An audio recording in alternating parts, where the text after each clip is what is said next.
Science के 3 parts हो चुके हैं, बोर्ड जो प्रेफ़र करती है। अगर इसको देखो हमारे आस-पास जो भी चीज़ें हैं, जो भी चीज़ें हम देखते हैं, जैसे फॉर एग्ज़ाम्पल कहीं हम मैं यहाँ पे व्हाइट बोर्ड पे लिख रहा हूँ, कोई चीज़ है, कोई थिंग है। जय हिंद दोस्तों, मैं हूँ ऋतु तिवारी आपका दोस्त और भाई स्वागत करता हूँ आज एक और नई वीडियो में।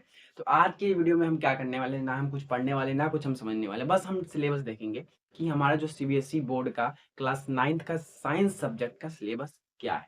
यानी इस साल हम 2024-25 में पूरे साल हम क्या-क्या पढ़ने वाले हैं, ठीक है?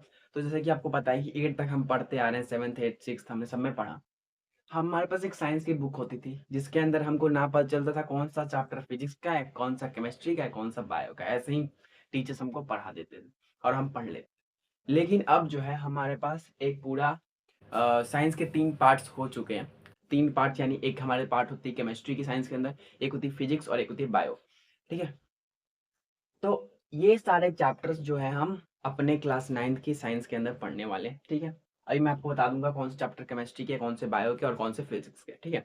तो मैं यहाँ पे आपको ये भी क्लियर कर दूँ कि साइंस के लिए जो हम सीबीएसई बोर्ड के अंदर मतलब सीबीएसई बोर्ड जो प्रेफ़र करती है, अगर वो एग्ज़ाम के क्वेश्चन्स बनाती है, वो सारे एनसीईआरटी पे बेस्ड होते हैं, ठीक है? तो हम इसलिए ये सारे कंटेंट जो हमारी एनसीईआरटी का ही है और हम अपने ऊपर मतलब अपने इस चैनल के ऊपर जो भी वीडियोज़ बनाएँगे, वो सारी एनसीईआरटी बेस्ड ही होगी, ठीक है? और एनसीईआरटी ही आपको प्रेफ़र करनी चाहिए अगर आप सीबीएसई बोर्ड से हैं तो, ठीक है? तो ये हमारे चैप्टर्स हैं। पहले चैप्टर हमारे पास मैटर इन आवर सराउंडिंग्स है। बिल्कुल मज़ेदार तरीके से चैप्टर को करने वाले हैं सारे चैप्टर। कोई चैप्टर आपको ऐसा नहीं लगेगा कि हाँ पढ़ने में मज़ा नहीं आ रहा या फिर लेंथी चैप्टर है, बोरिंग चैप्टर है, कॉम्प्लेक्स कॉन्सेप्ट है, समझ नहीं आ रहा है, ऐसा कुछ नहीं होने वाला। इस चैनल के अंदर ऐसे ही बिल्कुल मज़ेदार तरीके से हर एक टॉपिक को पढ़ाया जाएगा कि आपके ज़िंदगी में वो काम आए, ज़िंदगी भर आपको याद रहे, ठीक है? तो सबसे पहले चैप्टर है मैटर इन आवर सराउंडिंग्स। इसके अंदर क्या है? मैट्रिक्स के बारे में जानेंगे। मैटर्स क्या होते हैं? देखो हमारे आसपास जो भी चीज़ें हैं ना, जो भी चीज़ें हम देखते हैं, जैसे फॉर एग्जांपल मैं यहाँ पे व्हाइट बोर्ड पे लिख रहा हूँ, ये भी कोई चीज़ है, कोई थिंग है, ठीक है? और फॉर एग्जांपल ये कर्टन लग रखा है, ये भी कोई चीज़ है। इस मार्कर से मैं लिख रहा हूँ, ये भी कोई थिंग है, ठीक है? ये मैंने वॉच पहन रखी है, ये भी कोई थिंग है, ठीक है? तो ऐसे ही आप जिस फ़ोन पे या फिर लैपटॉप पे आप ये वीडियो देख रहे हैं, वो भी एक थिंग है। तो ऐसे ही हमारे डेली लाइफ में आसपास हम बहुत सारी चीज़ों को देखते हैं, ठीक है? तो उन्हीं चीज़ों के बारे में हम इस चैप्टर के अंदर पढ़ने वाले हैं। वो चीज़ें क्या हैं, उनकी प्रॉपर्टीज़, उनकी खूबी, उनकी खासियत, ये सब चीज़ें जानने वाले हैं। तो पहला और दूसरा चैप्टर हमारा is matter around us pair, ये भी इसी से, ये दोनों एक दूसरे से रिलेटेड चैप्टर है। फिर हमारा आता है एटम्स एंड मॉलिक्यूल्स और फिर आता है फोर्थ में स्ट्रक्चर ऑफ द एटम। ये दोनों भी चैप्टर्स आपस में कॉम्बाइन है, मतलब कॉम्बाइन का मतलब कि मिक्स है, ठीक है? मिक्स है मतलब एक ही कॉन्सेप्ट को लेके दोनों चैप्टर्स चलते हैं, ठीक है? तो आपको बता दूं यहाँ पे फर्स्ट से लेके फोर्थ तक हमारे सारे यहाँ फर्स्ट से लेके फोर्थ तक हमारे चैप्टर्स हैं, वो कौन से? केमिस्ट्री के। ये हमारे केमिस्ट्री के चैप्टर्स है। उसके बाद हमारे पास है the fundamental unit of life, ठीक है?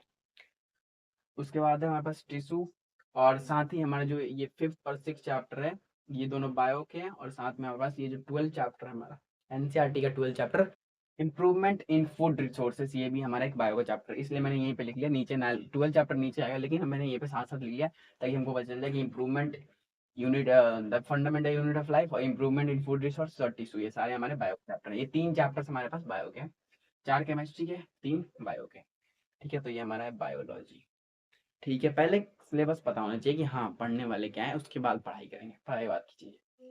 फिर मोशन, बहुत ही इंटरेस्टिंग चैप्टर, मजेदार। फिर force and laws of motion, जिसके अंदर कभी ना कभी अपने अपने भाई बहनों से या फिर स्कूल के भैया दीदी से सुना होगा न्यूटन के बारे में, न्यूटन के लॉज। तो ये सब चीज़ें इस चैप्टर के अंदर पढ़ने वाले हैं। फिर ग्रेविटेशन, इसके बारे में हर बच्चे को थोड़ा बहुत कॉन्सेप्ट पता होता है। ग्रेविटी पता है सबको कि हम ऊपर बॉल फेंकते हैं, नीचे आ जाती है पृथ्वी पे। अगर ऊपर कोई बॉल फेंक रहे हैं, कोई चीज़ ऊपर फेंकते हैं, मान लो बॉल फेंक रहे हैं, वो नीचे आ जाएगी, अर्थ उसको अट्रैक्ट कर लेगी, ग्रेविटेशन, इसी बारे में हम ये चैप्टर है। फिर है वर्क एंड एनर्जी, फिर साउंड। तो ये सारे चैप्टर्स जो हमारे 7, 8, 9, 10, 11, ये सारे हमारे फिजिक्स के चैप्टर्स हैं।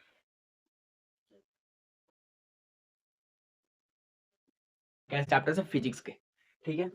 समझ में आ रही बात? तो ये था पूरा हमारा जो सिलेबस जो हम इस साल कवर करने वाले हैं। तो हम इस चैनल पे किस तरीके से करेंगे कवर, तो सबसे पहले मैं ये भी बता दूं आपको किस तरीके से हम कवर करने वाले हैं। सबसे पहले जो चैप्टर हम करेंगे मैटर इन आर सराउंडिंग्स करेंगे, ठीक है?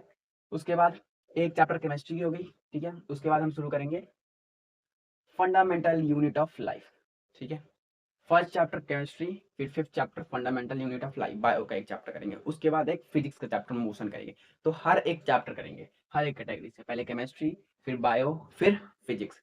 फिर उसके बाद जब हमारा फर्स्ट चैप्टर हो जाएगा, फंडामेंटल यूनिट ऑफ लाइफ हो गया, मोशन हो गया, उसके बाद हम फिर is matter around us pure करेंगे।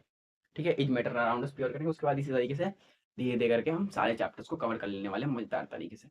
ठीक है, तो हमारे साथ चैनल के साथ जुड़े रहे, बने रहे। ठीक है, चैनल को सब्सक्राइब करें, अपने और दोस्तों के पास, यारों के पास इस चैनल को शेयर करें। मिलते हैं नेक्स्ट वीडियो में, तब तक के लिए थैंक यू, बाय बाय।